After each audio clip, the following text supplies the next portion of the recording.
Hola, ¿qué tal estás? Te doy la bienvenida a un nuevo capítulo de World Media Podcast. Y en esta ocasión para hablarte de una de las películas que marcó un punto de inflexión en la historia del cine. Una película de la que se ha hablado mucho, de la que se ha contado mucho, pero siempre queda algún detalle que contarte, y en este caso va a ser Manu Díaz quien, junto a quien te habla, que soy yo, José Luis Martín, lo aborde hoy hablando de Gladiator. Con Russell Crowe como protagonista y con, una historia muy larga que hay no solo detrás de la película, sino por delante, de cara al futuro. Hoy vamos a pasar este ratito en World Media Podcast juntos, así que quédate y disfruta del siguiente contenido.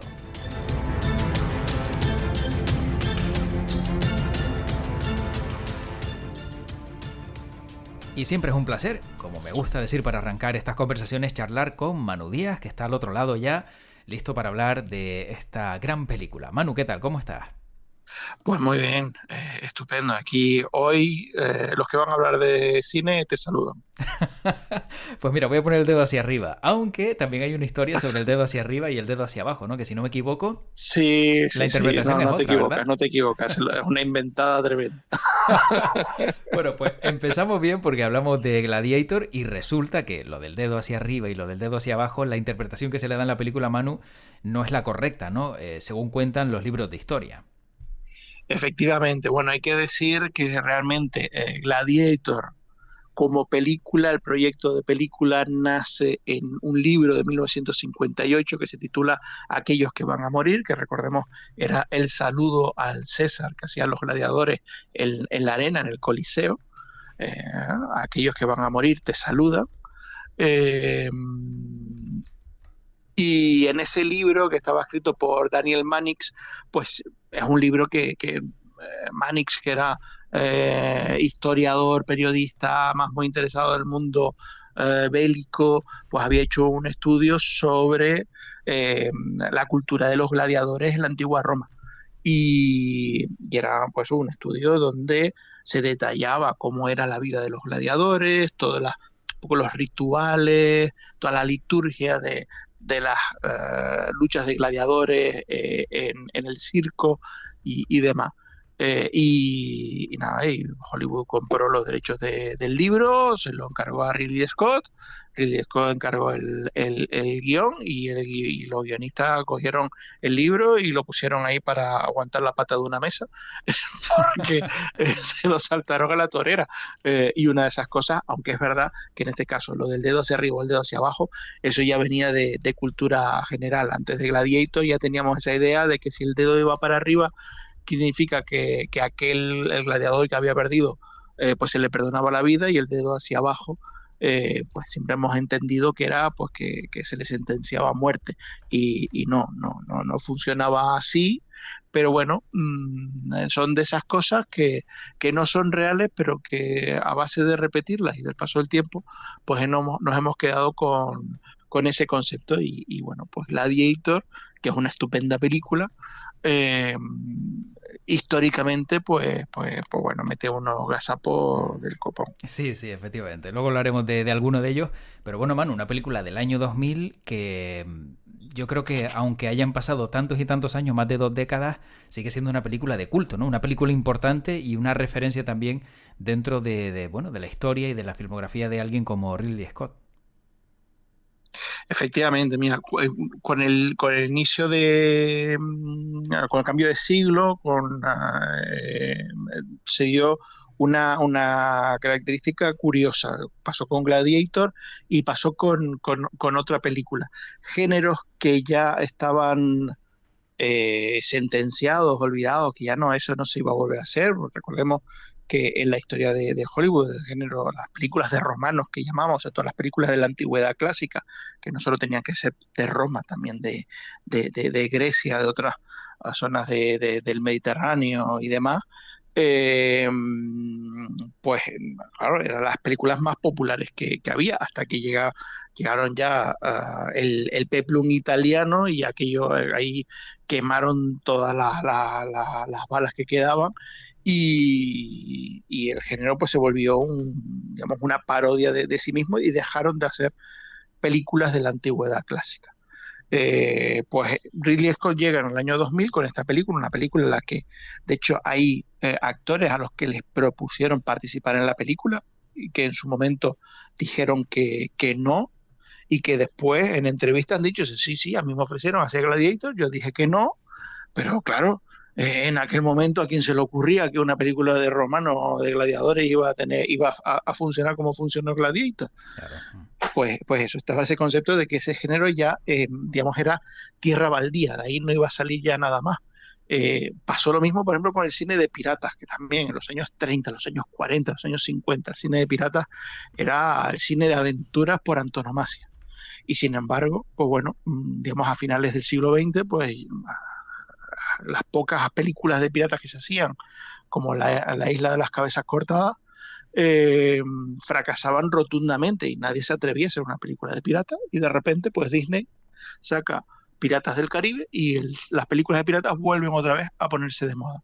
Y Piratas del Caribe es 2004, o sea, poquito después de Gladiator. Eso como a principios del siglo XXI, pues se recuperan algunos géneros ya olvidados y se les da nueva vida gracias al éxito de esta película, y desde luego pues Ridley Scott revitalizó lo que conocemos como el peplum, que es verdad que bueno, peplum lo identificamos más con la vertiente europea, italiana, alemana, que al final pues eran copias de las películas hollywoodienses, pero bueno, que Ridley Scott pues, revitalizó el concepto del peplum, y después, pues bueno, surgirían otras películas que no tuvieron desde luego el nivel de éxito de Gladiator, pero que se quisieron apuntar pues a esta moda de regresar a la antigüedad clásica. Películas como Alejandro Magno,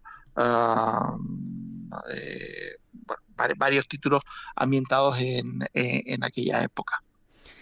Para ti, Manu, el éxito de Gladiator, ¿dónde reside? ¿En el reparto?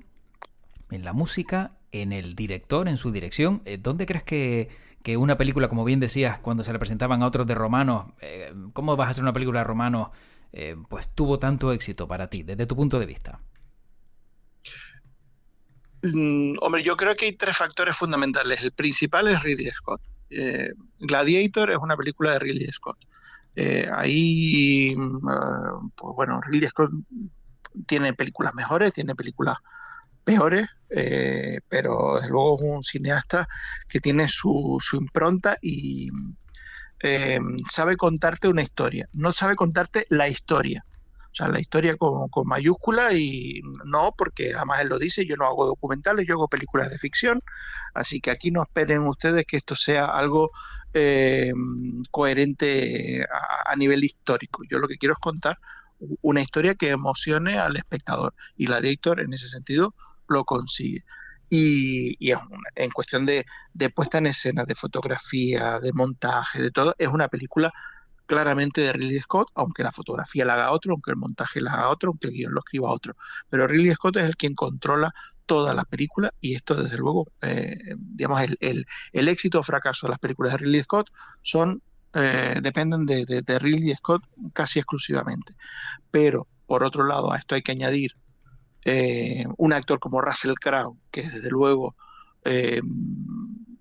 digamos, desbordaba de carisma en su papel de Máximo, o Joaquín Phoenix en el papel de Cómodo. Pues son actores que además, más allá de lo que aportaba, de la fuerza que aportaba Ridley Scott con su narrativa, también supieron darle una dimensión espectacular a los personajes.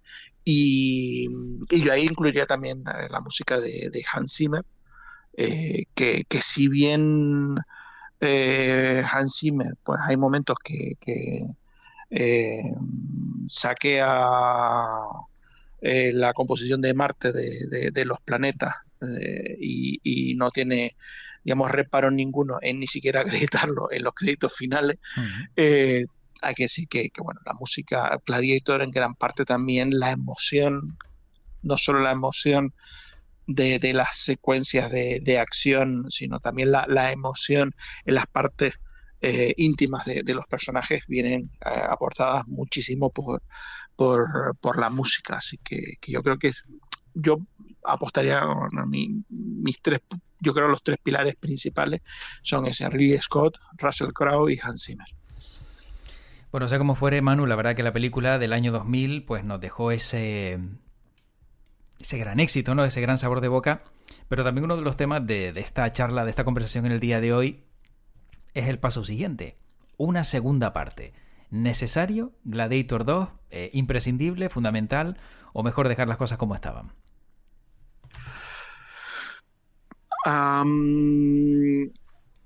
Inevitable, diría yo. Bien. eh, a ver, ¿qué sucede aquí? Gladiator fue un éxito, por un lado, inesperado, a pesar de que viniera de la mano de un director como Ridley Scott. Ridley Scott no estaba en este momento digamos, en su mejor etapa, la mejor etapa de su carrera. O sea, a finales de los 70, Ridley Scott debuta en el cine con películas como Los Duelistas, Alien el octavo pasajero y Blade Runner, y se convierte en el número uno. El resto de la década de los 80, pues bueno, bajaba el nivel, pero seguía siendo un director estimable. Los 90 la arrancó con Thelma y Luis, que volvió un poco a ponerlo en primera fila, pero el resto de los 90 fue una década decadente para Ridley Scott.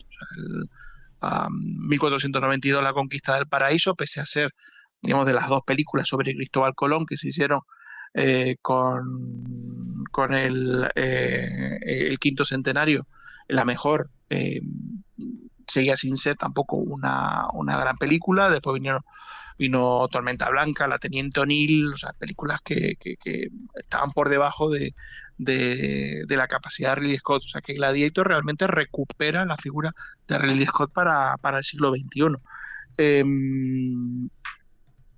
Y lo que decía, la película en principio no se contaba con que fuera a ser un éxito tan atronador en taquilla, y una vez lo es, ya inmediatamente la maquinaria de Hollywood empieza el movimiento de cómo podemos hacer una segunda parte de esto. Claro. ¿Cómo haces una segunda parte? Una película que se llama Gladiador, y donde, cuidado spoiler, al final de la película Gladiador muere. ¿Cómo haces una segunda parte de eso? Sí, exacto. Pasó lo mismo con Titanic. O sea, Titanic fue un éxito tan desbordante que todos eran rompiéndose la cabeza todo el mundo de cómo hacemos Titanic 2. No puedes hacer Titanic 2, Titanic en el fondo del mar. Pero hubo inversión intentando buscar qué forma se podía hacer un Titanic 2, o seguir la historia del personaje de Kate Winslet después de la experiencia del Titanic. Hubo mil y una formas, el personaje de Jack antes de subir al Titanic, sí, mil y una variantes para ver de qué manera podían repetir el éxito de Titanic. Obviamente no puede. Claro. O sea, una película se llama Titanic, y empieza la película cuando zarpa por primera vez el Titanic y acaba con el Titanic en el fondo del mar. No puede. Pues con Gladiator pasa lo mismo. Tiene un personaje que se llama Gladiator, que ves cómo se convierte en gladiador, cómo triunfa en el tal y cómo cumple su venganza y se muere.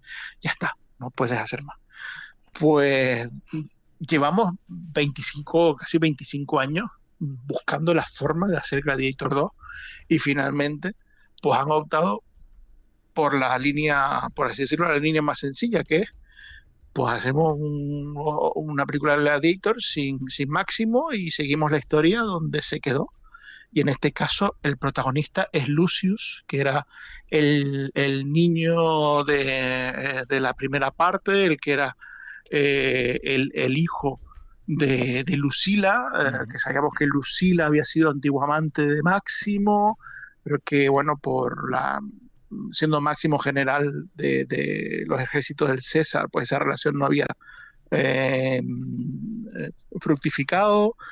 Pero aunque nunca se llega a decir, y más bien se apunta que el padre del niño es otro, siempre está esa cosa de a lo mejor Lucio es hijo de Máximo, por esa relación casi paternal que tiene Máximo con el niño a lo largo de la película. O sea, que hay una cosa, pues han querido aprovechar eso y han cogido a Lucius, y lo han convertido en Gladiador. Gladiator 2 es el personaje de Lucius, que nos tendrán que explicar cómo, pues de ser el nieto de Marco Aurelio, acaba siendo de Gladiador en el circo romano, pero bueno, un poco esa es la historia de esta segunda parte, y donde, pues bueno, se ha hecho una apuesta muy fuerte a nivel de reparto, a nivel de producción. Vuelve a estar Ridley Scott detrás de la cámara, eh, y que será un éxito, seguramente sí. Que será mejor o igual que el anterior Gladiador, seguramente no. Claro, eso te iba a pero decir. pero era inevitable, había que hacerla en algún momento, iba a salir, y bueno, pues en este caso yo creo que Ridley Scott al final dijo, para que la haga otro, la hago yo. Sí, sí, dice, bueno, ya que estamos, yo fui el primero, pues sigo con esto y por lo menos deja su impronta. Pero Manu, vamos a ver, digamos, como tú antes bien relatabas, una historia paralela, una historia completamente nueva, algo que se sale del recorrido histórico real de lo que fue toda aquella época, una invención absoluta entiendo, de Ridley Scott, de toda esta historia, ¿no? Sí, a ver, lo dicho, recordemos que Ridley Scott el año pasado estrenaba a Napoleón, y veíamos a Napoleón lanzando cañonazos contra las pirámides en Egipto, Hmm. y la gente se llevaba las manos a la cabeza, y él dijo, o sea, me da igual. Es espectacular, es espectacular. Sí, sí. ¿Pasó? No, pero es espectacular. Pues ya está. En este caso, eh, claro, ¿qué valor histórico le podemos dar a un Gladiator 2 cuando ya Gladiator 1 se pasaba la historia por Claro, por allí. el fajín del gladiador? Sí. Eh, a ver, o sea, Marco Aurelio no muere en tierra germana, ni asesinado por su hijo. Marco Aurelio murió en Roma en su cama. O sea que, eh, pero claro, que queda más chulo, que se lo cargue cómodo, hay una caseta, y casi como el replicante de Blade Runner cargándose a su creador, pues aquí cómodo se carga a Marco Aurelio, y hereda el puesto de César, digamos, pues asesinando a su padre. Que, a ver, históricamente eso ha pasado miles de veces, pero justo en ese caso no. Claro. Pero en fin, dramáticamente en la película quedaba espectacular y lo dimos por bueno, porque sabíamos que estábamos viendo una película. Pues en Gladiator 2 nos vamos a encontrar un poco la misma situación, ¿no? Nos vamos a encontrar con cosas que si nos vamos a poner las gafas de historiador, pues evidentemente eso no se va a sostener por ningún lado. Pero si lo que vamos a ver, una película de gladiadores, de peleas en el circo, dicen que las secuencias del circo son espectaculares y extremadamente violentas. O sea que vamos a ver qué nos encontramos por ahí, pero desde luego lo que sí ya podemos poner la mano en el fuego es que Ridley Scott no ha hecho un documental. Vale. Está claro, está claro. Ahora, también te digo una cosa, yo no sé hasta qué punto todas estas invenciones luego trastocan lo que puede ser una historia real y confundir a aquellos que no saben cuál es la historia real.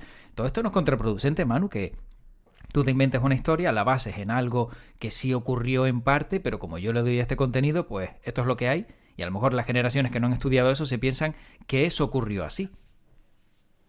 Pues entonces a lo mejor hay que estudiar más. Sí,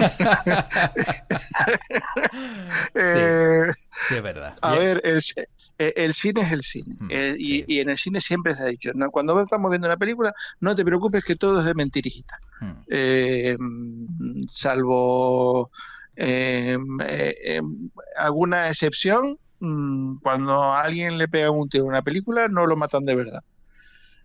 Pues en este caso, cuando estamos viendo una película histórica, lo de histórica es un género, no quiere decir que lo que estemos viendo pasara de verdad. Una película es ficción y como ficción no las tenemos que tomar. Otra cosa es que esa ficción esté armada de manera más o menos robusta en hechos reales, en cosas que pasaron de verdad. Pero vamos, la inmensa mayoría de películas que se basan en hechos reales, que van a hechos históricos o que cuentan la vida de figuras históricas, ficcionalizan y se inventan lo que no está escrito, nunca mejor dicho. Claro. Bueno, Manu, para ir acabando, ¿qué destacarías de esta segunda parte y sobre todo en qué te centrarías de la primera, como digamos como cierre casi del capítulo de hoy? Bueno, yo de esta segunda parte me quedo con Paul Mescal, eh, porque Paul Mescal es un actor que ha ido escalando poquito a poco, pero que se ha ganado una muy buena reputación como joven actor. Y esta puede ser la película que le dé el espaldarazo para convertirlo en la nueva estrella de Hollywood que todo el mundo le quiere convertir. Es decir, Paul Mescal hasta ahora ha hecho películas pequeñitas, con papeles películas y series de televisión pequeñitas.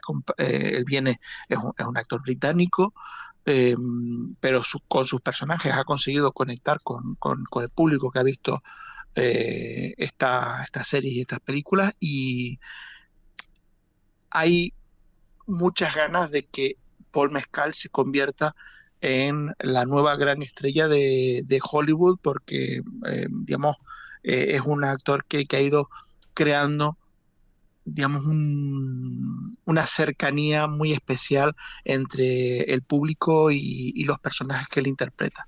Entonces, de aquí, yo creo que sobre todo esto va a ser la prueba de fuego para Paul Mescal, para saber si lo vamos a seguir viendo en grandes superproducciones o va a seguir en producciones más modestas. Y con respecto a la primera, yo creo que por un lado me quedo con lo que hablábamos antes, de que es una película que marcó un momento histórico y que resucitó un género.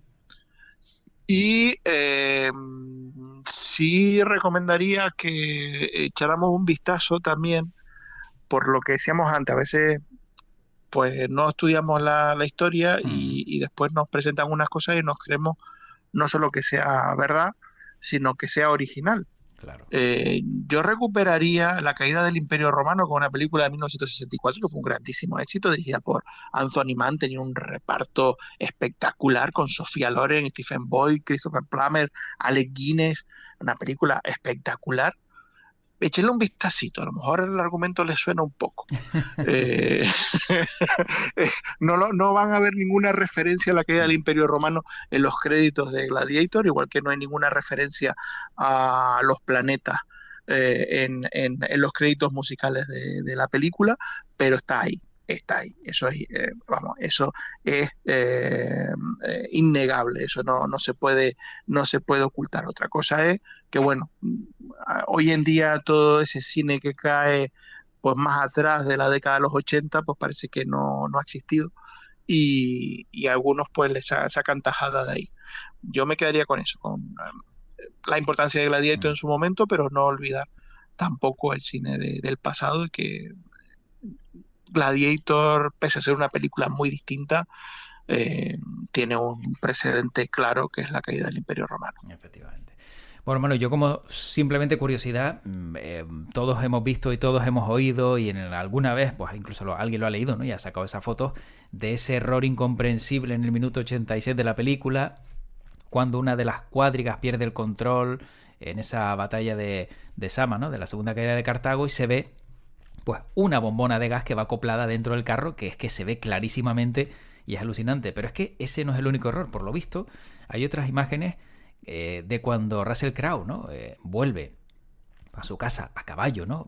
Pues para intentar ver si su familia sigue viva. Resulta que en esa imagen, por ese prado a lo largo, pues se ve, ¿no? Todo es ese bonito paisaje, y se ve a la izquierda pues una parte del prado por donde han pasado 2 tractores, porque se ven las marcas lineales de 2 tractores que, según argumentan algunos, fue un error que hubo porque ni cuadriga ni nada parecido, porque la cuadriga iba por donde iba el caballo, con lo cual, bueno, otro error de esos que parece que se quedan ahí, pero que siempre hay alguien que está atento al fallito para sacarlo adelante. Bueno, claro, pues, eso son cosas.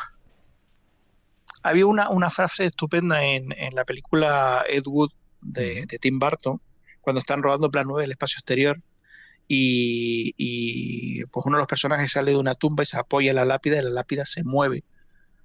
Y alguien dice, pero señor Wood, que se ve claramente que esa lápida es falsa, que se ha movido todo, que no... Y él dice, el público no se fija en esas cosas. Pues, al final esa es la filosofía. A ver, si nos vamos a poner tiquismiqui, claro, nos vamos a quedar con que hay unas huellas de tractor cuando este hombre ha venido cabalgando, o sea, ha venido al galope desde Alemania hasta España sin descansar. Sí, exacto. Sí. A ver, son detalles extremos. Evidentemente, claro, evidentemente son cosas que pasan. También hay que recordar que Gladiator es una película del año 2000, todavía todavía el cine es una película que se rodó en analógico, se rodó en celuloide. Es decir, hasta que tú no has revelado el celuloide y lo ves, no ves la bombona de ahí, no la ves. Claro. Hoy en día no, hoy en día sobre la marcha le das al play, miras y hasta puedes ampliar la imagen y tienes un grado de nitidez espectacular y ves cualquier fallito que da. Pero bueno, a ver, pese a la tecnología digital, el cine seguirá teniendo gazapos, seguirá teniendo fallos, porque somos humanos y las cosas pues pasan. Y a veces el reloj lo tienes en una muñeca, pues lo tienes en otra, sí, o no lo tiene, o es un ojo de una marca diferente, o... Mil cosas que son difíciles de controlar. En Juego de Tronos salía un vaso de la cafetería esta de Starbucks. De Starbucks. Sí, hay una cena y estaba una mesa, pues, y había un vasito de café de Starbucks ahí sentado y puesto. Bueno, oye, para hacer publicidad. Pues que alguien está tomando café, lo dejo ahí, se olvidó quitarlo y después rodaron, corre y ya está. Son cosas que pasan. Al final, pues mira, también lo podemos ver como que son cosas que nos ponen ahí para que después nosotros hagamos el chiste. También es verdad. Sí, no lo descartes. Bueno, pues terminamos. Veremos cómo es este Gladiator 2, pero está claro que después de la primera quizás sea muy difícil llegar a conseguir un éxito tan importante, o por lo menos una película tan marcada, ¿no? en la historia del cine. Pero está claro que de entrada a la 1 le damos un like, el dedo hacia arriba. El dedo hacia arriba de hoy. Ahora, si lo interpretamos como hacían antes, ese dedo a lo mejor lo guardamos para la segunda, ¿verdad? Efectivamente. Ahí está. Vamos a ver qué tal. Bueno, pues como siempre un placer y como siempre te digo, pues que tu podcast te acompañe. Pues larga y próspera vida al podcast. Hasta luego. Pues estaba claro que Manu siempre nos iba a sacar un poquito más del mundo del cine, un poquito más de la historia de Gladiator, y siempre quedan algunas incógnitas y algunos temas pendientes. Pero estoy seguro de que en futuros capítulos podremos abordarlo, porque ya sabes que aquí en World Media Podcast hay veces que te hablamos de un tema y este tema vuelve a salir con otros capítulos que encuentras en el mundo del cine. Porque además del mundo del cine también tienes música, tienes gente sencilla, tienes temas de Canarias y todo lo encuentras aquí en esta plataforma de World Media Podcast. Yo encantado de que hayas compartido con nosotros estos minutos y te espero en un futuro no muy lejano, en otro capítulo, aquí, hablando del cine y de otros temas. Cuídate mucho y como siempre digo para acabar, que tu podcast te acompañe.